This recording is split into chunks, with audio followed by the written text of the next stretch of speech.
Bonjour et bienvenue aux participants qui assistent à ce webinaire organisé par AB Consulting et 2AB Associés. Mon nom est Fatou Traoré, responsable marketing chez AB Consulting Côte d'Ivoire.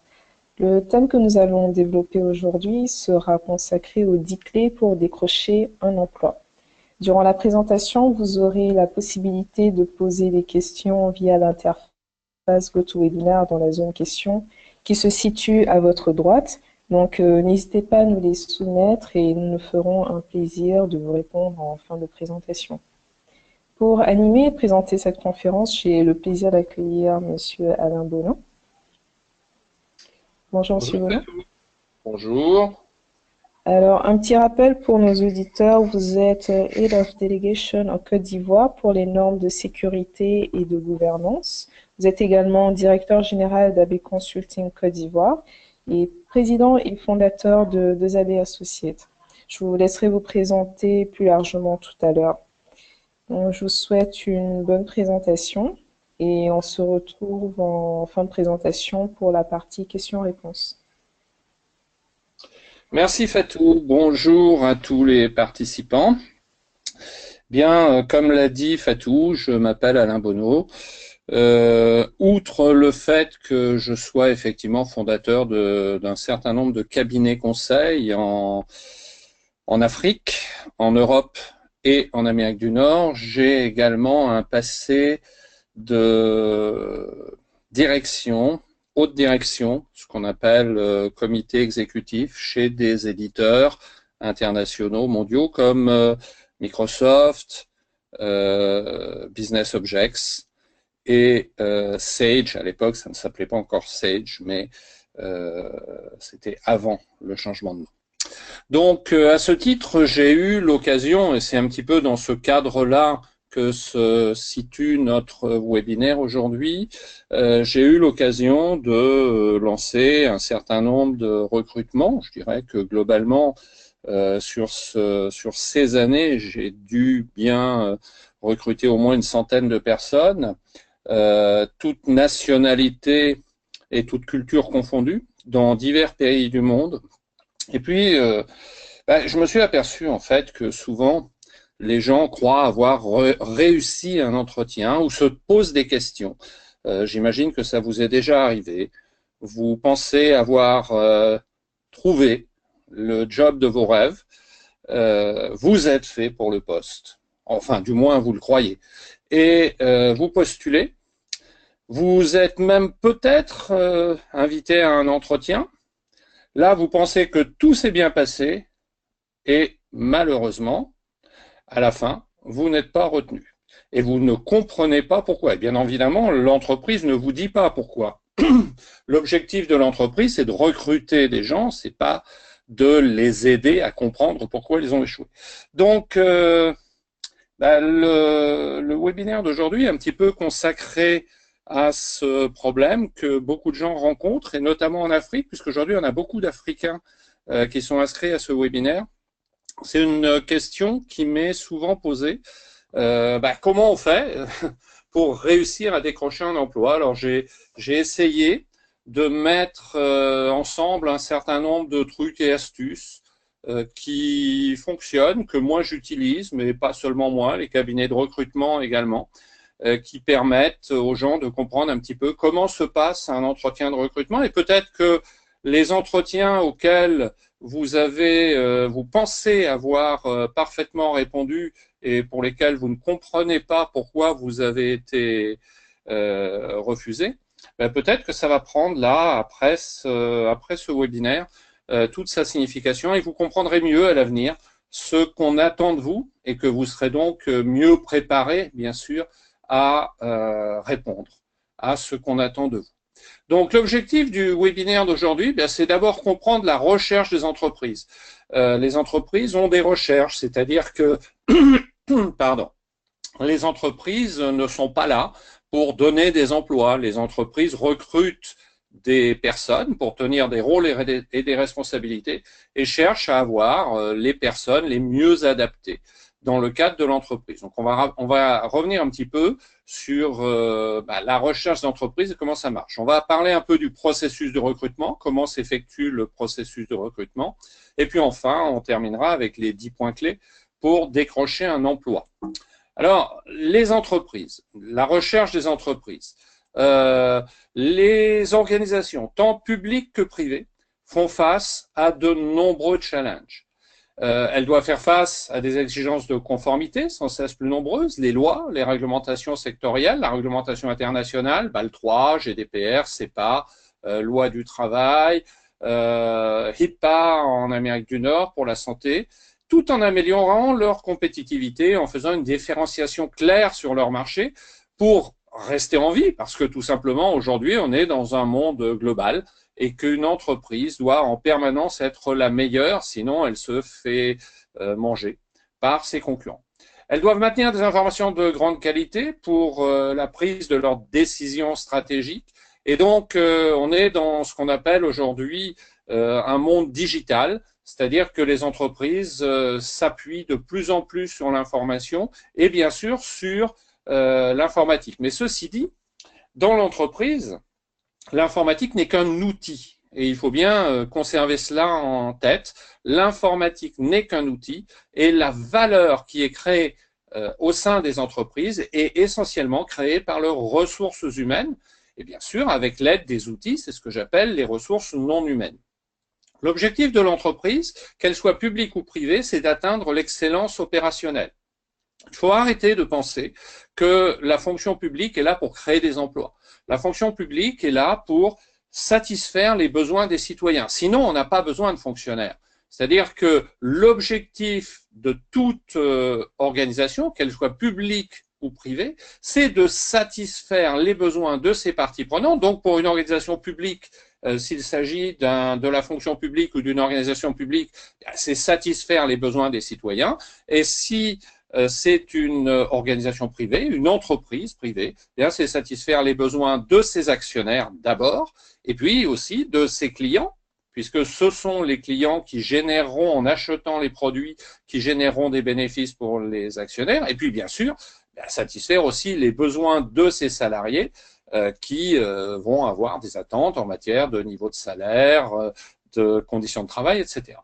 Mais le plus important probablement, c'est que l'organisation doit maintenir ses risques à un niveau acceptable pour ses actionnaires. Les actionnaires aujourd'hui sont très sensibles aux risques et aujourd'hui on s'aperçoit, on va le voir à la slide suivante, on s'aperçoit que les risques ils viennent essentiellement des ressources humaines. Donc en fait, pour les actionnaires comme pour la haute direction de l'entreprise, qu'est-ce qui est important? S'assurer qu'on a le minimum de risques avec nos ressources humaines et donc s'assurer que les ressources humaines qui sont recrutées au sein de l'entreprise correspondent bien à ce qu'on attend et vont bien nous permettre de réduire nos risques à un niveau acceptable pour les actionnaires.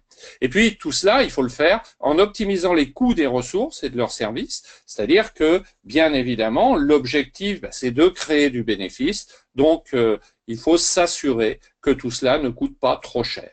Donc, si on regarde un petit peu ce qui se passe au niveau des organisations, on a des référentiels de bonnes pratiques, tels que ITIL par exemple, mais les référentiels de bonnes pratiques qu'on trouve sur le marché sont toujours, presque toujours, des référentiels de bonnes pratiques qui se focalisent sur la technologie de l'information, c'est-à-dire l'informatique. La technique prend le pas sur les ressources humaines. Du coup, qu'est-ce qui se passe? Les coûts s'envolent, les risques augmentent, et notamment les risques humains, et les bénéfices sont évidemment de plus en plus menacés. Un exemple, on sait aujourd'hui, c'est une statistique qui émane d'IBM, que on entend parler de plus en plus, et là on est dans le domaine de la cybersécurité, on a de plus en plus d'entreprises qui font leur business en ligne. Si on prend le cas d'Amazon, vous avez sans doute entendu parler du fait que Amazon a fait un chiffre d'affaires de plus de 30 milliards de dollars en une seule journée, le jour du Black Friday, du vendredi noir, et que la conséquence, c'est que Jeff Bezos, le patron d'Amazon et le propriétaire principal, a vu sa fortune grossir de 3 milliards de dollars en une journée, en 24 heures, lié au fait que les bénéfices de l'entreprise et les ventes de l'entreprise se sont envolés, et bien évidemment, l'action en bourse a monté et il est devenu en 24 heures l'homme le plus riche du monde en dépassant maintenant les 100 milliards de dollars de richesse personnelle. C'est quelque chose d'absolument fabuleux. Mais ça veut dire aussi qu'aujourd'hui, tout ce qui est commerce électronique et tout ce qui est activité électronique est soumis à un risque. Le risque majeur, eh bien, ce sont les attaques de pirates, de hackers, qui vont intervenir pour essayer de voler l'argent aux entreprises qui font du commerce en ligne, par exemple. Et aujourd'hui, on constate, c'est le chiffre d'IBM, que 95% des attaques qui sont réussies ne passent pas par l'informatique, mais passent par la faiblesse des êtres humains. C'est-à-dire que notre risque, par exemple chez Amazon, il repose à 95%, alors qu'on est sur une société, sur une entreprise entièrement digitale, il repose à 95% sur les risques humains. Il est donc vital pour les entreprises, si elles veulent créer de la valeur, depuis, donc là je vous rappelle le schéma de gouvernance, à tous les niveaux de l'entreprise. On commence par le conseil d'administration, ensuite le top management, eh bien c'est ce qu'on appelle le comité de direction. Le senior management, ce sont tous les responsables de service, chefs de service, etc. Le middle management, ce sont des chefs d'équipe. À tous les niveaux de l'organisation, eh bien, il va falloir mettre en œuvre des règles, des réglementations, des procédures, des politiques, des processus, et tout cela va effectivement conduire à créer de la valeur. Donc, le top management écrit des politiques, le senior management définit les processus qui correspondent et le middle management écrit les procédures pour que les équipes opérationnelles puissent les appliquer. Ce qui veut dire que chacun, à chaque niveau, va avoir un rôle et des responsabilités personnelles dans la création de valeur de l'entreprise. Il est donc évident que les personnes qui vont être recrutées doivent avoir les bonnes aptitudes, dirons-nous, pour réussir à créer de la valeur. Donc, quelles conséquences pour les ressources humaines?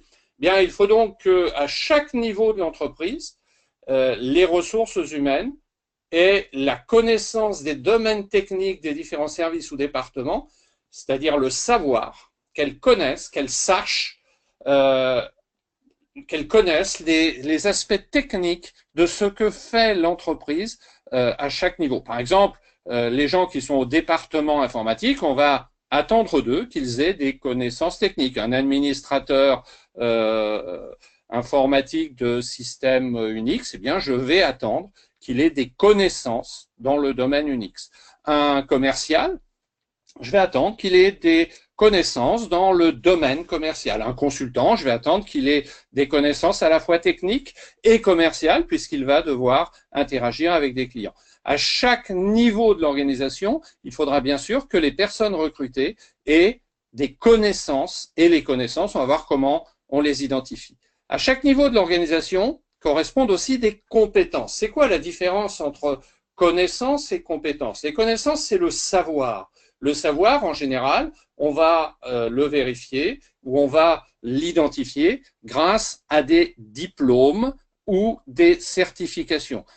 Je sais, on a évoqué tout à l'heure la participation de beaucoup de participants africains au séminaire, au webinaire d'aujourd'hui. Eh bien, par exemple, je sais qu'en Afrique, les gens recherchent beaucoup les certifications. Les certifications nous donnent uniquement la connaissance. La compétence, c'est-à-dire le savoir-faire, est basée sur l'expérience. C'est-à-dire que chaque niveau de l'organisation va nécessiter des savoir-faire spécifiques. La connaissance ne suffit pas. L'expérience est indispensable. Et puis, l'alignement stratégique, on l'a vu tout à l'heure dans la pyramide, la décision de ce qu'on va faire est prise tout au sommet de la pyramide par les actionnaires et le conseil d'administration. Tout au long de la pyramide, c'est-à-dire tout au long de la chaîne de commandement, eh bien, il faut qu'on soit aligné pour pouvoir créer de la valeur sur ce qu'on attend de nous. Il est donc indispensable de s'assurer que tout le personnel, tous les employés auront un comportement et une éthique qui correspondent à ce que l'entreprise attend. C'est ce qu'on appelle le savoir-être. Donc en fait, les conséquences pour les ressources humaines, elles se situent à 3 niveaux: le savoir, le savoir-faire et le savoir-être. Le savoir, je l'ai évoqué tout à l'heure, eh bien, ce sont les diplômes, les certifications techniques qui vont le prouver. Le savoir-faire, bien, ce sont les expériences réussies, mais aussi les expériences échouées, parce que une expérience échouée, ça n'est pas un échec. Une expérience échouée sur laquelle on a su rebondir pour ne pas refaire les mêmes erreurs, c'est une expérience réussie. La réussite, c'est pas seulement réussir à atteindre ses objectifs, c'est aussi quand on échoue dans ses objectifs, être capable d'en tirer les leçons pour ne plus refaire les mêmes erreurs et s'améliorer au fil du temps. Donc ça, c'est effectivement basé sur l'expérience. Le savoir-être, c'est le comportement au quotidien dans la vie privée et professionnelle. Il n'y a pas de comportement différent dans la vie privée et dans la vie professionnelle. On a en soi une façon de fonctionner qui va être le savoir-être, qui est basé sur notre éducation, qui est basé sur notre religion souvent, qui est basé sur notre environnement. Ce savoir-être, il est d'abord dans la vie privée et on va le mettre ensuite à la disposition de l'entreprise dans la vie professionnelle. Donc, lors du recrutement, il va y avoir 3 étapes. En imaginant, bien sûr, il y a une étape préalable qui est éventuellement de passer une annonce de recrutement.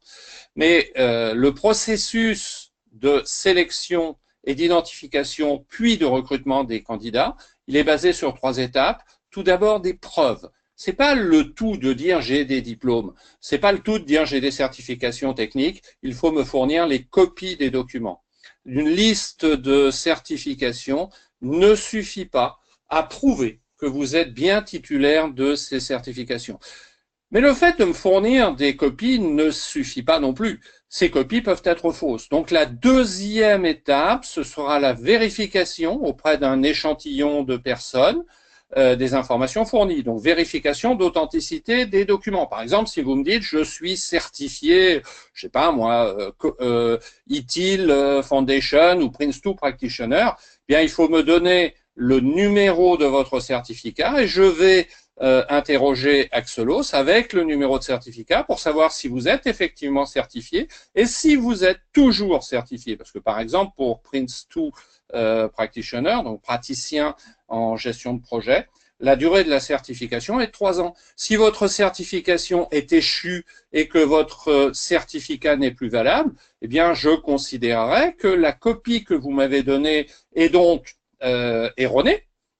Et cela va évidemment impacter mon appréciation sur vous, puisque en termes de savoir-être, ça voudra dire que vous m'avez donné une information dont vous saviez qu'elle était erronée en vue d'obtenir un entretien. Et donc, ça veut dire qu'en termes d'éthique, probablement, je ne pourrai pas vous faire confiance et il est probable qu'à ce moment-là, je ne vous convoquerai même pas à un entretien. Donc, vérification auprès d'un échantillon de personnes, des informations fournies, confirmation d'authenticité des documents et interview de contact fourni par le candidat. Là encore, sur l'expérience, on va aller interroger quelques-uns de vos précédents employeurs pour savoir effectivement si ce que vous clamez dans votre CV est bien véridique ou pas. Et puis, quelque chose auquel vous ne pensez probablement pas, c'est la vérification systématique sur Internet de vos antécédents. Et en particulier, on va aller voir sur vos pages Facebook, sur vos comptes LinkedIn, sur les forums de discussion, ce que vous avez pu publier au cours de ces dernières années. On peut remonter jusqu'à, moi j'ai vu passer des entretiens personnellement où les recruteurs avaient sur les 15 dernières années un dossier complet sur mes publications, sur mes comptes réseaux sociaux, et éventuellement les publications que j'avais pu faire sur des blogs ou sur des forums de discussion. Donc ça va nous permettre effectivement de savoir, avant de convoquer le candidat, si le candidat a bien un profil susceptible de correspondre aux besoins de l'organisation. Donc, l'étape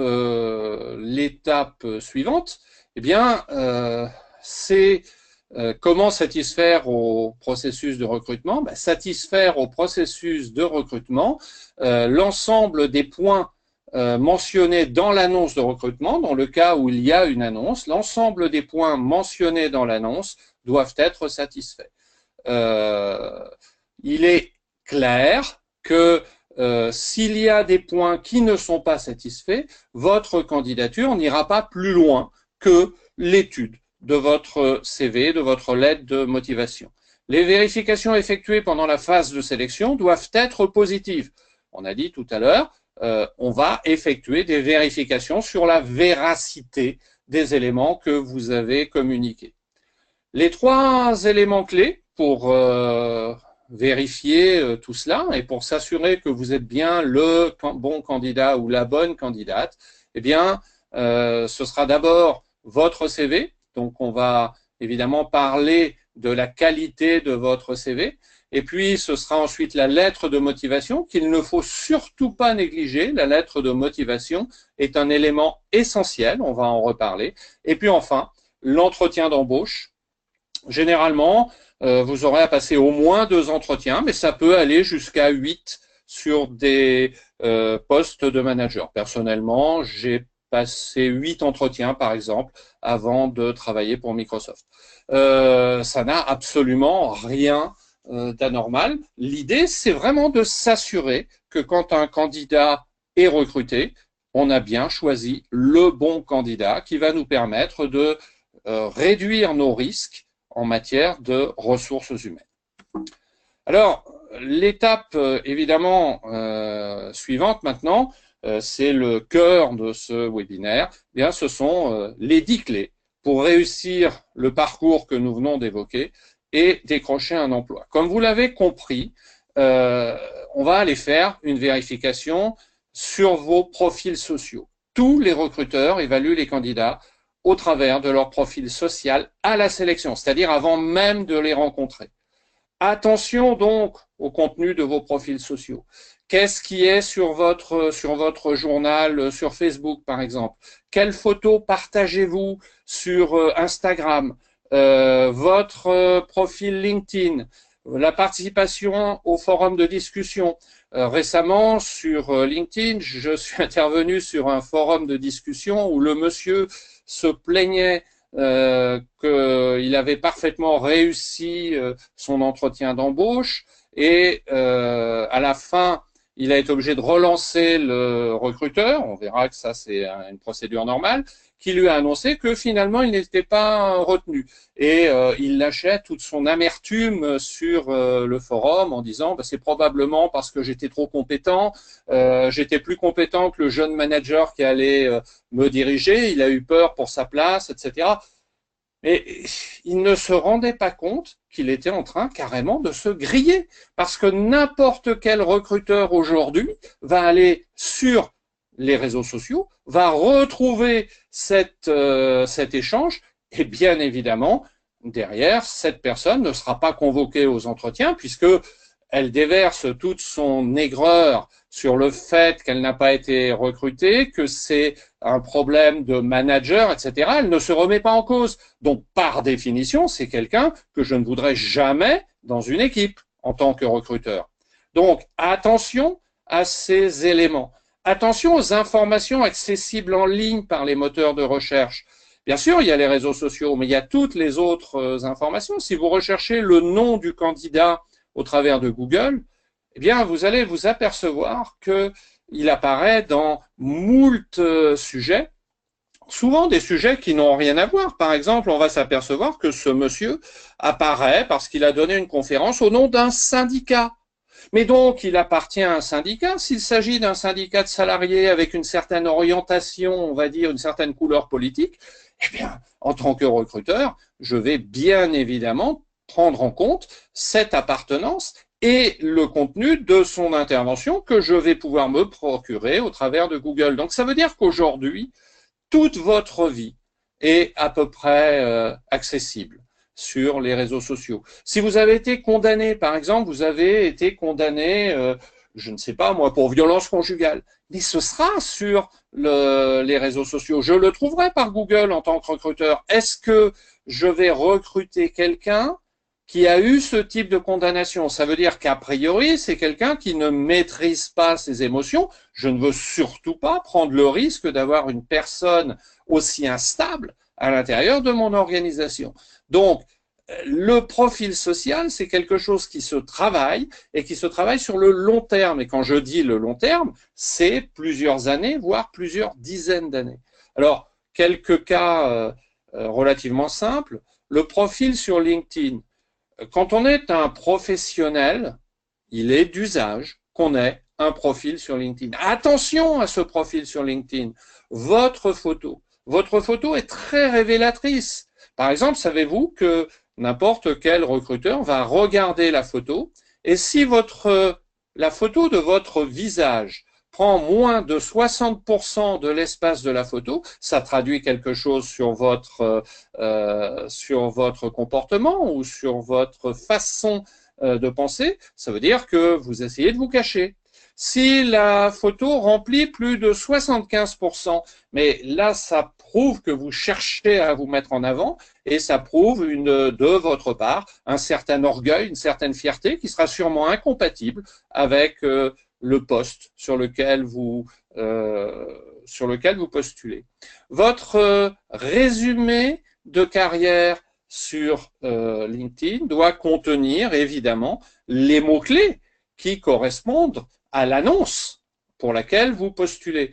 Les mots-clés qui sont présents sur votre profil LinkedIn vont maintenant donner au recruteur un avis de l'adéquation de vos compétences avec ce qui est recherché au niveau du profil. Vous pouvez avoir fait un magnifique CV en mettant l'accent sur vos compétences et en les alignant sur le contenu de l'annonce. Le profil LinkedIn montrera que s'il est incohérent avec votre CV, que simplement vous êtes quelqu'un qui va mentir pour essayer d'avoir un poste. Donc déjà, en termes d'éthique, vous êtes mal parti. Vos expériences détaillées sur LinkedIn doivent correspondre aux expériences qui sont sur votre CV et elles doivent être chiffrées. Chiffrées, c'est-à-dire le pourcentage d'atteinte de réussite. Par exemple, je suis un commercial sur telle expérience de telle date à telle date. Eh bien, j'ai réalisé un chiffre d'affaires de tant de milliers ou de millions de dollars et avec une réussite de, par exemple, 72% des clients satisfaits.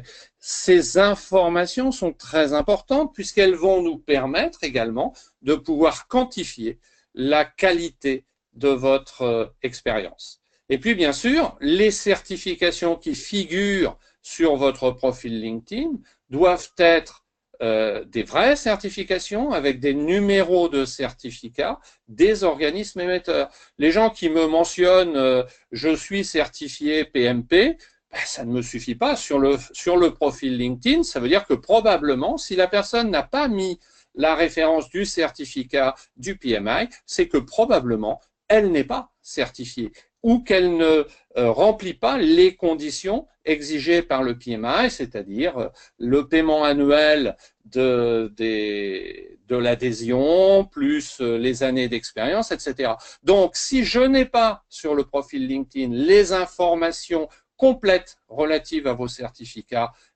et les noms des organismes émetteurs, ben je considérerais que, a priori, il y a un doute sur ce que vous communiquez.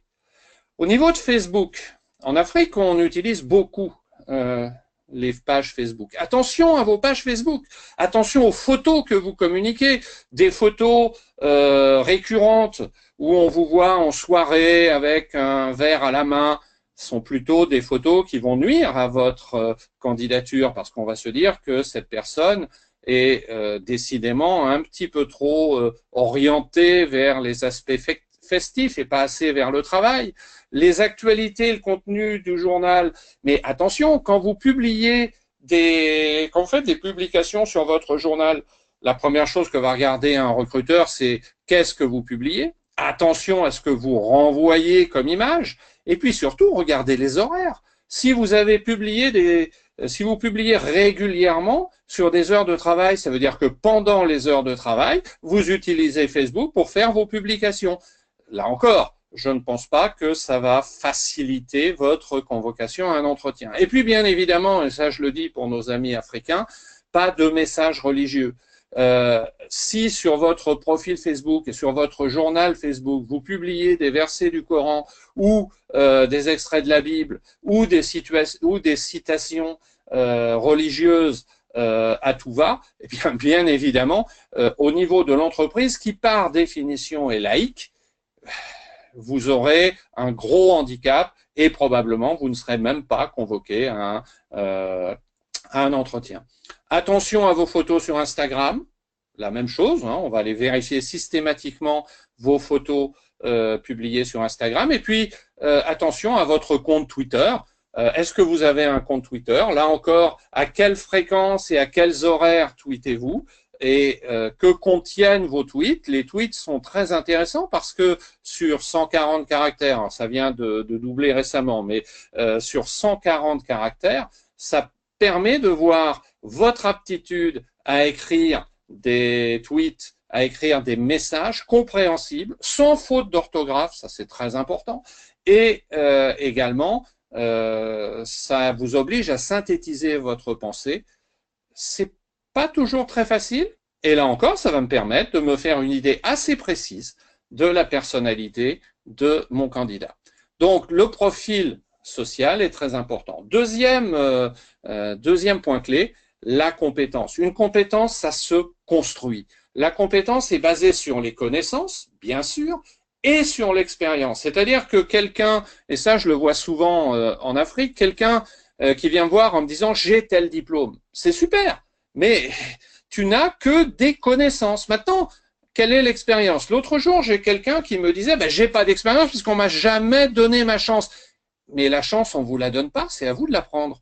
Votre compétence se construit. La compétence se construit. C'est-à-dire que si vous venez me voir en me disant j'ai passé 2 ans, je n'ai pas trouvé d'emploi, mais pendant ces 2 ans, avez-vous suivi des formations et des certifications? Avez-vous participé à des forums? Avez-vous participé à des webinaires? Avez-vous participé à des manifestations professionnelles? Et puis en 2 ans, excusez-moi, mais vous avez pu faire des stages. Les stages, bien évidemment, un stage c'est non rémunéré, mais c'est un investissement de votre part pour construire votre CV et bâtir votre compétence. Un stage, effectivement, souvent n'est pas rémunéré parce que l'entreprise qui prend un stagiaire dans son organisation va devoir passer du temps à le former et bien évidemment, le stagiaire ne va pas créer de valeur pendant ce temps-là et la personne qui le forme non plus. Donc c'est un investissement de la part du stagiaire, il est normal qu'il ne soit pas rémunéré, et un investissement de l'entreprise aussi qui espère, si le stagiaire montre de bonnes dispositions, de pouvoir le garder ensuite comme salarié. L'expérience doit être significative. Le nombre d'années d'expérience sur chaque poste. Attention, quelqu'un qui m'indique qu'il est sur un poste depuis 10 ans, c'est très négatif parce que ça va traduire un état d'esprit de quelqu'un qui est assis tranquillement dans son fauteuil et qui reste en attente, qui ne fait preuve d'aucune initiative pour changer de poste. Donc le nombre d'années d'expérience, trop d'années d'expérience, ou plus exactement, trop d'années à l'intérieur du même poste est quelque chose de très négatif vis-à-vis d'un recruteur. Donc ça veut dire quoi? Ça veut dire qu'il faut un minimum d'années d'expérience au total. Par exemple, je ne sais pas, on pourrait dire par exemple vous avez 10 ans d'expérience, mais en 10 ans d'expérience, vous devriez avoir au minimum 5 changements de poste. 2 ans de responsabilité sur un poste sont amplement suffisants pour acquérir l'expérience. Et ce qu'on attend de vous, c'est que cette expérience soit construite, c'est-à-dire que lorsque vous prenez un nouveau poste, ce soit un poste légèrement différent, pas le même. On cherche à voir que vous progressez. Ça veut dire quoi? Ça veut dire que pendant que vous êtes en poste, eh bien, il faut, comme on le disait juste au point précédent, que vous passiez des formations et des certifications, vous participiez à des forums, que vous participiez à des webinaires, que vous participiez à des manifestations professionnelles. Alors vous allez me dire, mais mon entreprise ne va pas me financer ces choses-là. Mais bien évidemment, votre entreprise ne va pas vous le financer. C'est votre compétence que vous financez vous-même. C'est votre compétence que vous construisez. Donc, c'est à vous d'investir. Ça n'est pas à votre entreprise de financer votre compétence pour qu'ensuite vous essayiez de partir ailleurs. Il est clair que l'objectif de l'entreprise, ce n'est pas de vous donner des certifications, c'est de vous former pour que vous soyez compétent au sein de l'entreprise, mais en aucun cas ne vous financez vos certifications qui ne vous serviront qu'à partir dans une autre entreprise pour construire votre carrière. Donc, en aucun cas, l'entreprise ne vous financera ces aspects-là, qui doivent être votre responsabilité. Troisièmement, troisième clé, sélectionnez soigneusement les annonces auxquelles vous répondez. Je voyais quelqu'un la semaine dernière encore sur un forum sur LinkedIn qui avait reçu une réponse à une candidature alors c'était quelque chose de grossièrement contrefait et la personne disait mais qu'est-ce que vous en pensez? Est-ce que c'est une arnaque? Donc bien évidemment c'était une arnaque et une des personnes sur le forum lui posait la question, mais au moins es-tu sûr que les gens qui t'ont écrit avaient bien soumis une annonce et que tu avais bien répondu à cette annonce? Et là, je suis resté sidéré. La personne a dit, je sais pas, en fait, je réponds à tellement d'annonces que je ne sais même pas à qui je réponds. Alors là, il est clair que vous allez faire perdre du temps aux recruteurs, qu'ils vont vous identifier rapidement et qu'ensuite, c'est même plus la peine de postuler. Vous serez rayé systématiquement lorsque vous présenterez votre candidature. On ne répond pas à des centaines d'annonces, on répond uniquement à des annonces ciblées sur lesquelles on correspond parfaitement aux exigences techniques mentionnées dans l'annonce, aux exigences de leadership, aux exigences comportementales et aux exigences d'expérience. Ça ne sert à rien d'envoyer 300 candidatures. Envoyez-en une et celle-ci, si elle est bien travaillée, vous permettra d'avoir un retour. 300 candidatures, c'est 0 réponse assurée. Donc ne répondez pas à toutes les annonces, vous faites perdre du temps aux recruteurs. Et bien entendu, eux, ils sont payés aussi pour créer de la valeur. Donc, plus vous leur faites perdre de temps, moins ils créent de valeur. Et évidemment, moins ils seront heureux avec vous. Quatrième point, avant de postuler à une annonce, vous devez connaître l'entreprise en détail. Il y a 10 informations de base que vous devez connaître sur l'entreprise auprès de laquelle vous allez postuler. Tout d'abord, vous devez bien connaître l'activité de l'entreprise. On ne postule pas, c'est pas une loterie. On ne postule pas à une entreprise pour avoir un emploi. On postule à une entreprise quand on connaît l'activité de l'entreprise et qu'on est en accord avec la façon dont cette entreprise fonctionne. Donc rendez-vous sur le site web de l'entreprise, épluchez les pages décrivant l'organisation et les activités des différentes business units. Imprégnez-vous du nom des produits ou des services vendus. Vous devez comprendre ce que fait l'entreprise, ce qu'elle vend, à qui et via quel canal de distribution. Il y a 10 points comme ça qui sont essentiels à connaître avant de soumettre une candidature. Ensuite, comprenez l'organigramme de l'entreprise. Assimilez le nom des membres du board, c'est-à-dire des membres du conseil d'administration. Combien y a-t-il de femmes? Est-ce que c'est une organisation paritaire ou pas? Depuis combien de temps les gens sont-ils en place ou les membres du board sont-ils en place? Est-ce qu'il y a des actionnaires de référence incontournables? Qui possède cette entreprise? Quels sont les actionnaires et les propriétaires? Et vous devez également chercher le nom du patron de la division à laquelle vous postulez. Son parcours, son profil vous aideront à cerner ses attentes ou en tout cas vous permettront de cerner les habitudes de l'entreprise. Les principaux concurrents de l'entreprise doivent également être connus de vous. Un bon moyen de vous faire une idée rapide de la composition du secteur, et c'est connaître les noms des concurrents pour éviter l'effet de surprise si le recruteur vient en parler ou s'il vous interroge sur le sujet. On va voir tout à l'heure que dans les questions d'entretien, moi je demande souvent parlez-moi de mes concurrents. Et évidemment, si vous ne connaissez pas les concurrents de mon entreprise, ben, ça m'indique simplement que vous n'êtes pas un candidat sérieux puisque vous n'avez fait aucune recherche sur l'entreprise. Si vous n'avez pas fait de recherche sur l'entreprise, comment pouvez-vous prétendre lui apporter de la valeur? Donc dans ce cas-là, vous ne m'intéressez définitivement pas et en général, je mets un terme immédiat à l'entretien.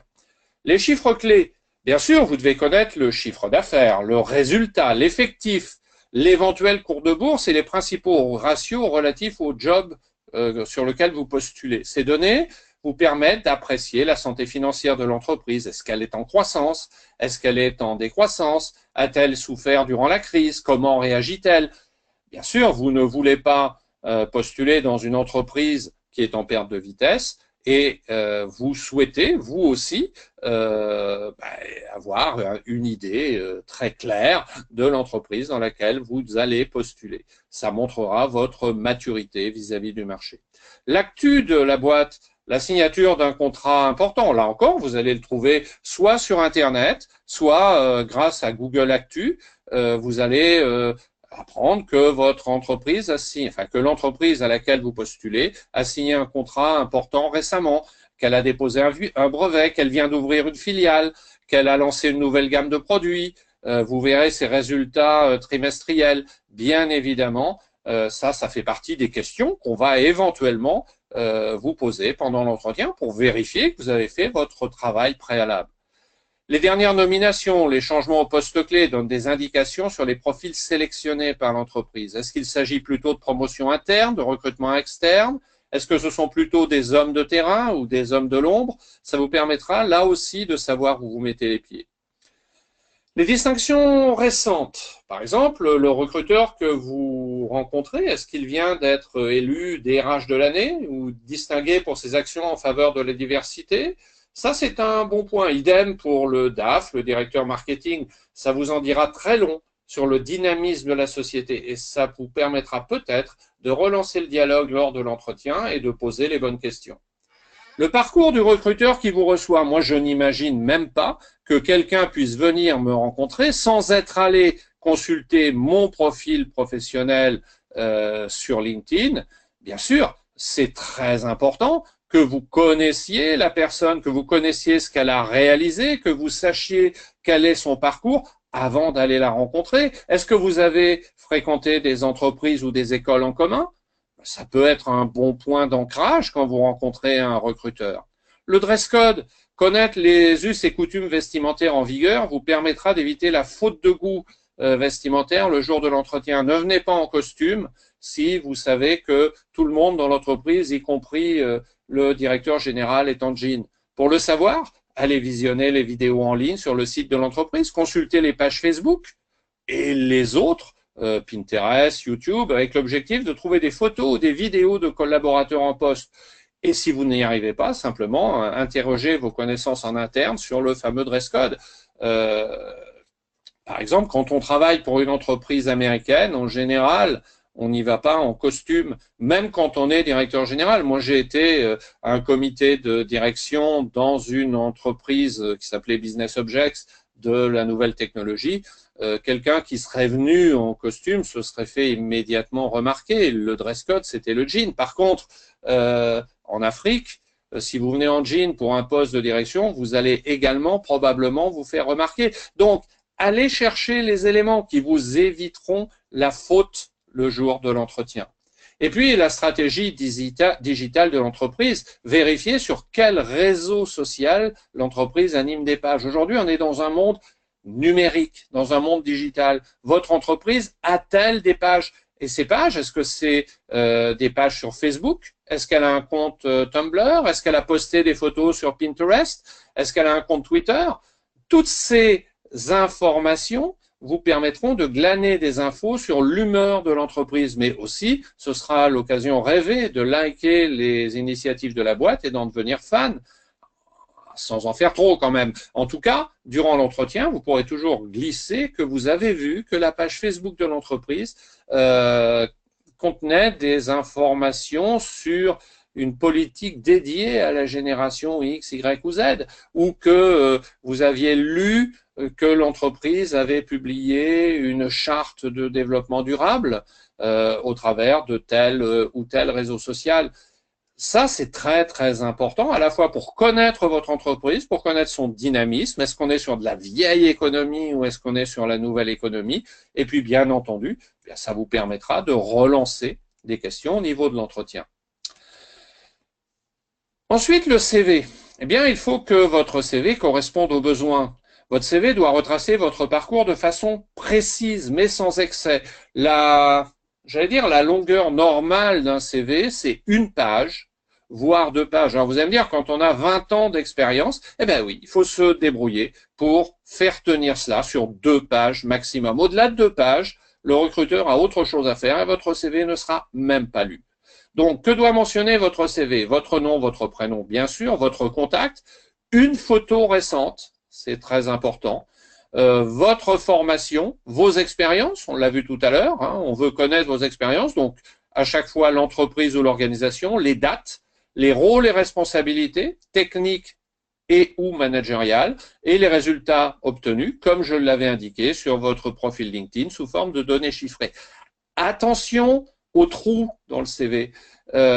Tout trou dans le CV, c'est-à-dire inactivité. Par exemple, j'étais sur tel poste jusqu'en janvier 2016 et le poste suivant commence en janvier 2017. Vous avez fait quoi pendant un an? Ça doit être justifié. Et ce sera une question qu'on vous posera systématiquement lors de l'entretien. À quoi correspond ce trou? Bien, j'ai pris une année pour aller suivre une formation. Ce sera très bien vu. Encore faudra-t-il nous prouver que vous avez effectivement suivi la formation, donc on vous demandera dans quelle école, dans quelle université, si vous avez obtenu un diplôme, et probablement on ira vérifier. Mettez l'accent sur les expériences significatives par rapport à l'annonce ciblée. Inutile de mettre l'accent et d'écrire 20 lignes sur une expérience qui n'est pas significative et qui ne correspond pas à un des objectifs du poste sur lequel vous postulez. 6e élément, et non des moindres, la lettre de motivation. La lettre de motivation, ce n'est pas une lettre d'accompagnement de votre CV. Une lettre de motivation doit mettre en évidence votre motivation pour rejoindre l'entreprise.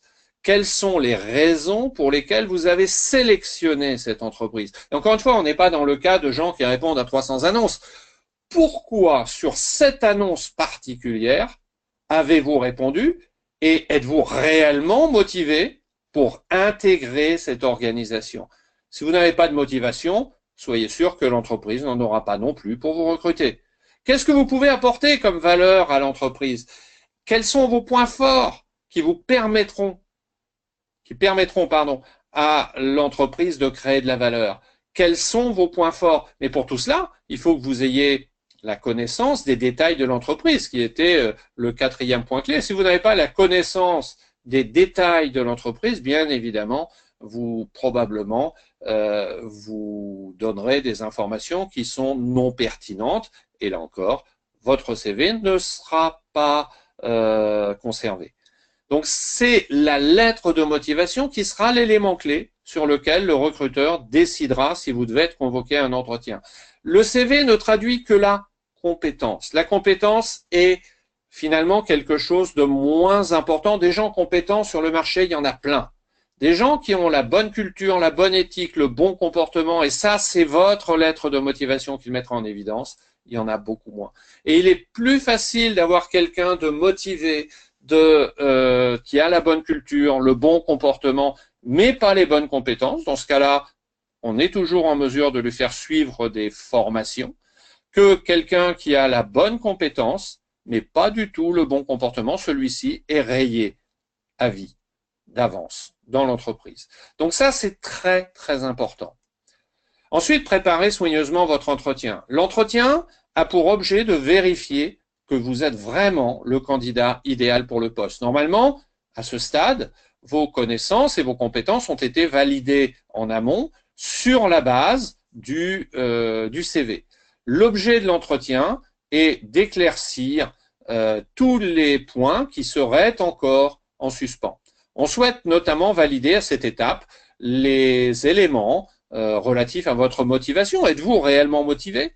Et puis également les éléments relatifs, grâce à la lettre de motivation, à votre éthique et à votre comportement.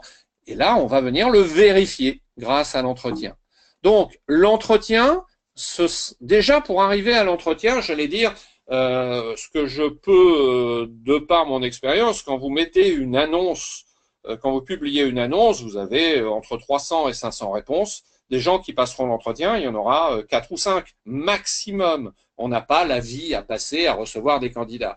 Donc, ça veut dire que déjà, on a 97 ou 90%, 98% des candidats qui sont éliminés avant l'entretien d'embauche. Ceux qui viennent à l'entretien d'embauche, ce sont ceux dont on a détecté que potentiellement, ils avaient des atouts pour peut-être pouvoir remplir le poste. Récemment, un ami ici d'un grand cabinet de consulting en Afrique de l'Ouest me disait, j'ai publié une annonce, j'ai eu 300 candidatures, il y en avait une seule qui finalement répondait à peu près à ce que j'attendais. J'ai fait passer l'entretien. Au niveau du comportement, je me suis aperçu que la personne n'avait pas le bon comportement et finalement, on a annulé le recrutement. Je pense qu'il faut bien comprendre une chose, vous n'êtes pas seul sur le marché, c'est un challenge, vous avez quelque chose à vendre et ce que vous avez à vendre, c'est vous.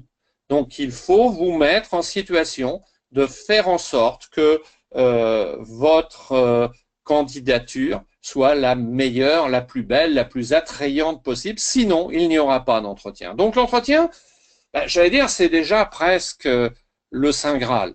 Par contre, maintenant, il ne faut pas que vous le ratiez, votre entretien. Donc, planifiez à l'avance votre trajet. N'arrivez pas une demi-heure en retard. L'excuse de l'embouteillage n'est pas une excuse. Un entretien, c'est à vous de vous prendre vos précautions pour être à l'heure. À l'heure, c'est pas une heure en avance non plus. Quand je convoque quelqu'un à un entretien à 11 heures, j'accepte qu'il arrive à 10h55. Je peux aller jusqu'à 11h02 ou 11h03. Après, je ne le recevrai pas. Donc, première étape, planifiez à l'avance votre projet, soyez pile à l'heure. Deuxièmement, vous renseignez sur l'entreprise. On l'a dit, c'était le point 4. Vous renseignez sur l'entreprise, préparez les questions de l'entretien. Eh bien, ouais, dans chaque entretien, on va avoir toujours à peu près une vingtaine de mêmes questions. Eh bien, il faut que vous les ayez préparées avant. Il faut que vous ayez répété avant les réponses aux questions qui vont vous être posées. Soignez votre apparence en liaison avec le dress code qu'on évoquait tout à l'heure et toujours mettez en avant vos points forts. Alors, le déroulement de l'entretien, eh bien, vous aurez en général à répondre à une vingtaine de questions. La première, c'est pouvez-vous vous présenter? Alors, avec cette question, on veut évaluer comment vous structurez votre parcours. C'est un préambule qui permet aussi de savoir déjà un peu plus sur votre personnalité. Êtes-vous bavard? Êtes-vous réservé? Puis êtes-vous stressé? Votre état du moment. Une entame un peu brouillonne peut signifier un fort état de stress. Deuxième question, parlez-nous de nous. Il faut que vous soyez renseigné en amont, via Internet et les réseaux sociaux, sur l'entreprise. On doit ressentir que vous avez travaillé votre entretien d'embauche et que vous cherchez à nouer une relation de confiance. Par exemple, tout comme vous, j'ai mené des études en finance. C'est intéressant, ça veut dire que vous vous êtes renseigné, que vous savez que j'ai fait des études en finance. Et vous pouvez même rajouter, tout comme vous, nous avons suivi les études dans telle université. La recherche doit donc se faire sur l'entreprise, mais aussi, si possible, si vous avez le nom de la personne, sur la personne qui vous reçoit. Pourquoi souhaitez-vous quitter votre poste actuel? Là, on teste votre fiabilité avec cette interrogation. Si par exemple, vous dénigrez votre employeur actuel ou passé, l'entretien est déjà quasiment planté. Il faut toujours savoir rester positif. Ce n'est pas parce qu'on cherche à donner un nouvel élan à sa carrière qu'il faut parler négativement du passé. Qu'est-ce qui a suscité votre intérêt dans cette offre d'emploi? Évidemment, vous ne devez pas répondre « je réponds à toutes les offres ». On n'exige pas de vous non plus que vous connaissiez toute l'entreprise, mais on cherche qu'il y ait au moins une adéquation entre l'offre de mission et vos leviers de motivation. Et il faut que votre candidature soit cohérente. Cinquième type de question, parlez-moi d'une situation où, par exemple, vous avez réussi à dénouer un problème complexe ou vous êtes parvenu à mener un projet jusqu'au bout. Le but de ces questions est de centrer l'entretien sur votre vécu, sur le je. Un recruteur a besoin de vous imaginer dans vos contextes habituels, de connaître vos résultats obtenus, mais aussi les leçons que vous avez su tirer des expériences positives et négatives que j'évoquais tout à l'heure. Il peut s'agir de retours vécus dans le contexte professionnel, mais aussi personnel. Par exemple, je ne sais pas, parlez-moi d'une situation où vous avez eu à faire face à la perte d'un être cher. Là, on est sur la situation personnelle. Comment avez-vous réussi à vous en sortir? Vous allez me dire, c'est privé. Mais justement, on l'a bien dit, l'objectif, c'est de savoir comment vous allez vous comporter si, j'allais dire, un coup dur vous arrive. Votre situation professionnelle ou votre comportement au travail, votre performance au travail seront évidemment impactés. Sixième type de question, quels résultats avez-vous obtenus dans vos précédentes expériences? Normalement, vous avez déjà chiffré vos résultats. On cherche à s'appuyer sur des éléments concrets, chiffrés, quantifiables. Est-ce que ces résultats sont en adéquation avec les objectifs attendus par l'entreprise qui vous recrute? Comment vous y êtes-vous pris pour les obtenir? Ça va nous permettre de mesurer vos leviers de négociation. Comment organisez-vous votre prospection commerciale? Alors évidemment, on va adapter les questions au profil recherché. Pour un poste de consultant, par exemple, on cherche des candidats ayant le sens commercial. Ça permet de mieux vous imaginer dans votre quotidien professionnel, en espérant que vous en profitiez pour nous donner du factuel. De quelle négociation êtes-vous le plus fier? On cherche généralement à contrebalancer les questions sur des situations difficiles ou d'échecs avec des questions plus positives pour que vous puissiez garder confiance et rester positif. C'est une question d'équilibre.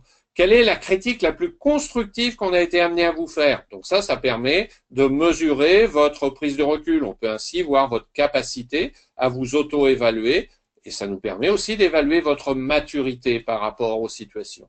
Si vous pouviez revenir dans le passé, comment feriez-vous différemment certaines choses?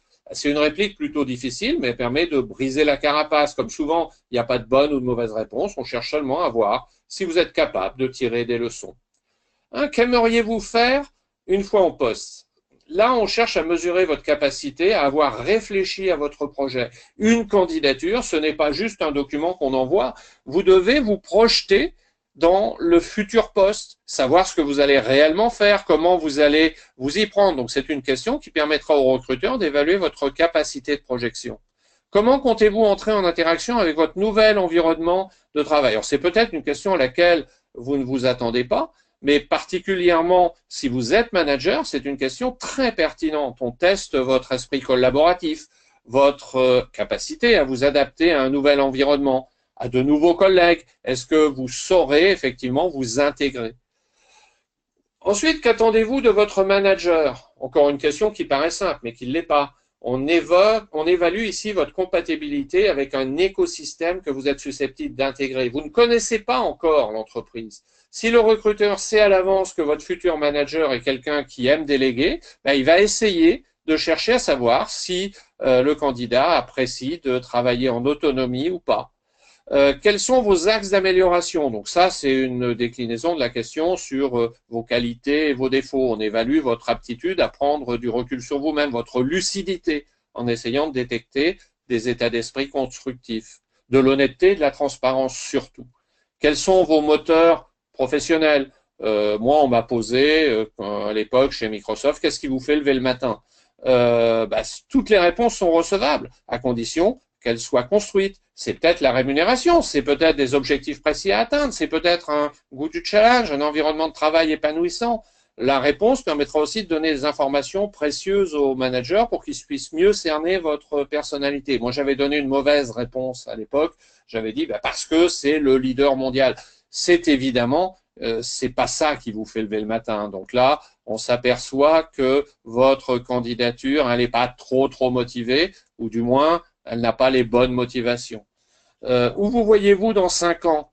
Ça, c'est un classique parmi les classiques. Avec ça, on veut évaluer votre capacité d'analyse, de réflexion, en espérant que vous soyez à la fois réfléchi et ambitieux. Si vous dites je me vois bien à la tête de l'entreprise, probablement vous n'êtes ni réfléchi et trop ambitieux.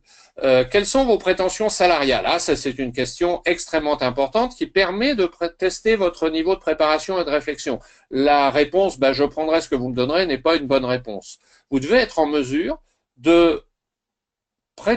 d'évaluer ce que vous valez vraiment par rapport au marché. Une rémunération trop faible signifiera que vous n'avez pas confiance ou que vous êtes conscient d'une limitation de vos capacités. Une évaluation trop élevée voudra dire que vous vous surévaluez et donc, là encore, amènera au rejet de votre candidature. Quelle est votre disponibilité? Ça, c'est une question classique. Si vous dites « je suis disponible dans 3 mois », ça veut dire que vous n'êtes pas très motivé. Si vous n'êtes pas très motivé, bien entendu, votre candidature passera en bas de la pile. Si au contraire vous dites « je peux me libérer très très rapidement », soit pour une nouvelle entrevue ou pour une entrée en poste, alors là, c'est très bon signe. Quels sont vos hobbies? Alors ça, moi, je l'utilise plutôt quand je sens que la personne est stressée par l'entretien. Parler de ce qu'on aime peut permettre effectivement de se détendre. Et puis enfin, question très importante, peut-être la plus importante, avez-vous des questions? Vous devez avoir des questions à poser au recruteur. Un candidat qui n'a pas de questions, c'est un candidat qui n'a pas de motivation et qui se fiche de l'entreprise. Donc lui, ça s'arrêtera là, l'entretien s'arrêtera là. Après, les questions pour lesquelles les informations sont déjà sur le site web de l'entreprise. Par exemple, quel est votre chiffre d'affaires? Ça, si vous avez fait votre recherche, vous le savez. Quels sont vos principaux produits? Qu'est-ce que vous planifiez pour l'année qui vient? Si c'est sur le site web, ça veut dire que vous n'avez pas fait votre travail, donc vous n'êtes pas motivé. Personnellement, j'apprécie plus les questions de projection sur votre environnement de travail, la taille de l'équipe, son ancienneté, l'âge moyen des membres de votre équipe. Et puis, bien sûr, 10e et dernier point, là, vous avez réussi, enfin, vous avez passé votre entretien, vous pensez vous en êtes bien sorti, alors n'hésitez pas à écrire au recruteur après un entretien pour le remercier du temps qu'il a pris pour vous recevoir. Pensez que le recruteur n'est pas à votre service, c'est vous qui êtes demandeur. Donc, pensez à le remercier du temps qu'il a pris pour vous recevoir. Et profitez-en pour le relancer afin de lui signifier à nouveau que vous êtes intéressé et extrêmement motivé. S'il vous a laissé sa carte, envoyez-lui un petit mail de remerciement. Et en général, ce sera très bien perçu. Quelqu'un qui ne relance pas derrière, là encore, ça traduit un manque de motivation. Donc voilà les fameux 10 points clés que nous avions évoqués en entrée. Donc je les ai passés très rapidement. Maintenant, je peux répondre à vos questions si vous en avez. Donc je redonne la parole à Fatou. Ok, merci pour cette présentation. Nous allons passer directement à la partie questions-réponses. Alors, nous avons déjà une première question.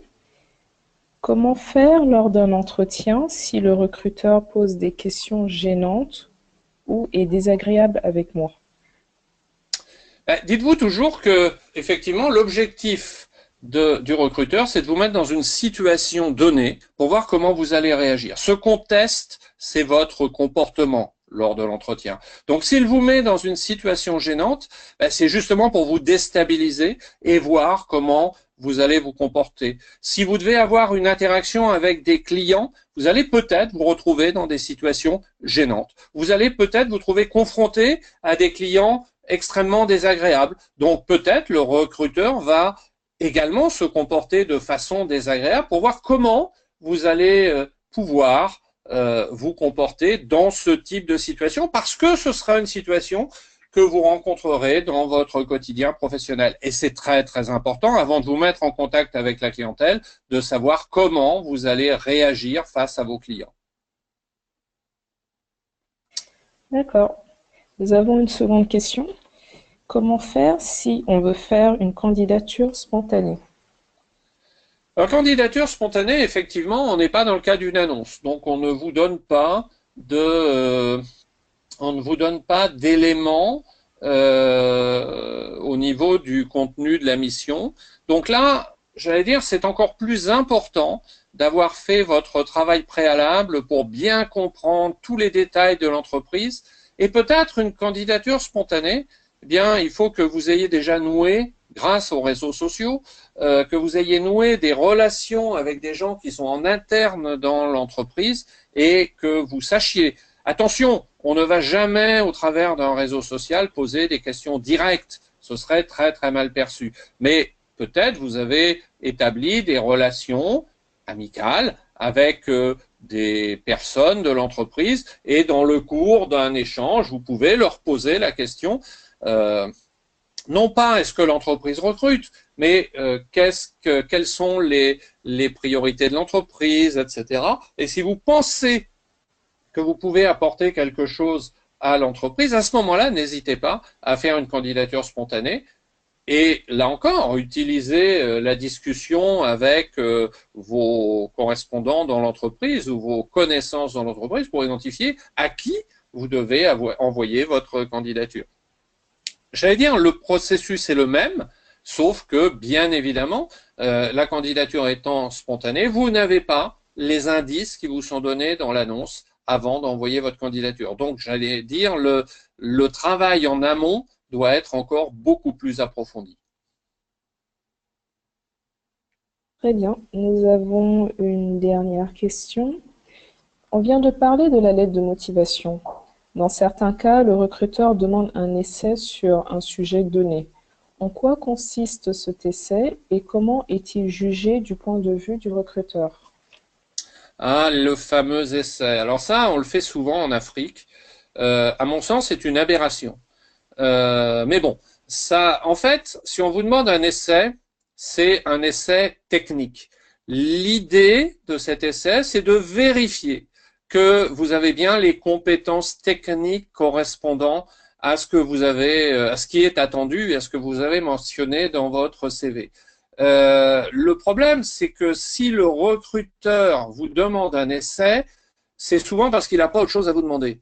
Normalement, le recruteur doit aussi être professionnel et avoir a priori fait son travail, c'est-à-dire aller vérifier vos compétences. Si on vous demande un essai, ben c'est souvent parce que on va se focaliser sur des éléments techniques. On va parler de compétences. On va pas du tout s'intéresser au comportement. Et c'est souvent un mauvais gage au niveau de l'entreprise. Quelqu'un qui se focalise, une entreprise qui se focalise sur des compétences techniques est une entreprise en général qui n'est pas dans une phase de réussite. Donc c'est quelque chose effectivement qui peut arriver, mais en général c'est pas un bon point pour l'entreprise qui procède de cette façon-là. Et moi, en tant que candidat, eh bien immédiatement j'arrêterai là toute négociation. Ça veut dire que j'ai pas envie de travailler dans cette entreprise. Alors, on vient de recevoir une autre question. Le CV avec photo est-il obligatoire? Il n'y a jamais rien d'obligatoire. Mais il y a des trucs et astuces qui font que votre CV va aller directement à la poubelle sans être lu ou va peut-être passer la phase de la lecture. Donc c'est à vous de voir. C'est pas obligatoire de mettre une photo. Par contre, si vous ne mettez pas de photo, ça veut dire que vous cherchez à vous dissimuler. La même chose d'ailleurs sur le profil de réseau social. Donc a priori, j'ai pas envie de vous voir. Si vous voulez vous cacher, j'ai pas envie de vous voir. Donc votre CV, je ne le lirai même pas. Il ira directement à la poubelle. Mais c'est pas obligatoire. Alors, nous avons une autre question. Il y a des questions là. Dans certains processus de recrutement, on demande de faire un proposal. Qu'est-ce qu'un proposal? Essayez de faire une proposition. On vous demande de faire une proposition de ce que vous pouvez apporter à l'entreprise. C'est-à-dire qu'on vous demande de faire le travail du recruteur. L'intérêt, c'est qu'effectivement, le recruteur va pouvoir vérifier si vous connaissez bien l'entreprise, puisque la proposition que vous allez devoir lui faire doit être cohérente avec ce que on est un petit peu dans le cas de la candidature spontanée, sauf que là, elle n'est pas forcément spontanée, mais il y a une annonce, mais on vous dit maintenant faites-nous une proposition. Proposition à la fois de qu'est-ce que vous voulez faire, comment vous comptez vous y prendre, et puis faites-nous une proposition, combien vous estimez valoir par rapport à la valeur que vous allez nous créer. C'est un petit peu une proposition commerciale. On a dit que lorsque vous soumissionnez un job, c'est exactement comme si vous allez vous vendre sur le marché. Donc, faites une proposition. C'est, j'allais dire, quasiment quelque chose de naturel. Quand je dois mettre un produit sur le marché, ben, je demande éventuellement aux clients de me dire, ben, faites-moi une proposition pour m'acheter ce produit. Ou moins, vous avez un produit à me fournir, ben, faites-moi une proposition de produit et je le demande à tous les candidats. Puis maintenant, je vais comparer les propositions et je vais choisir celle qui est la plus adaptée à mon besoin. Très bien, merci. Il s'agissait de la dernière question. Merci d'avoir répondu aux questions de nos auditeurs.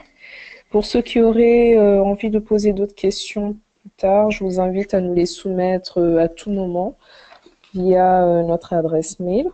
Nous espérons que les participants ont été satisfaits de cette présentation et notez que la présentation est enregistrée en intégralité. Donc pour ceux qui auraient envie de la réécouter ou bien pour ceux qui auraient manqué le début de la conférence, elle sera disponible, la vidéo de la conférence sera disponible dès la semaine prochaine sur tous nos réseaux sociaux.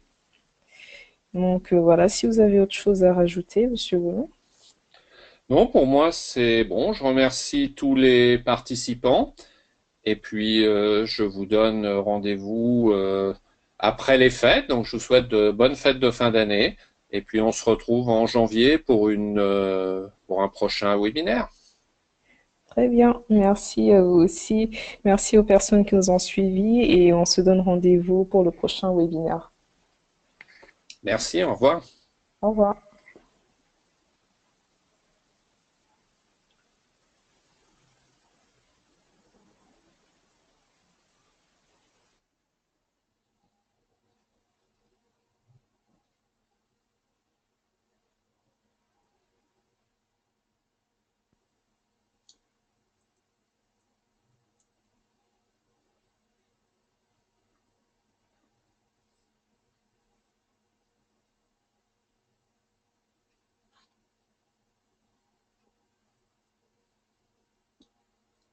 Bon, tu m'entends? Non, tu m'entends plus?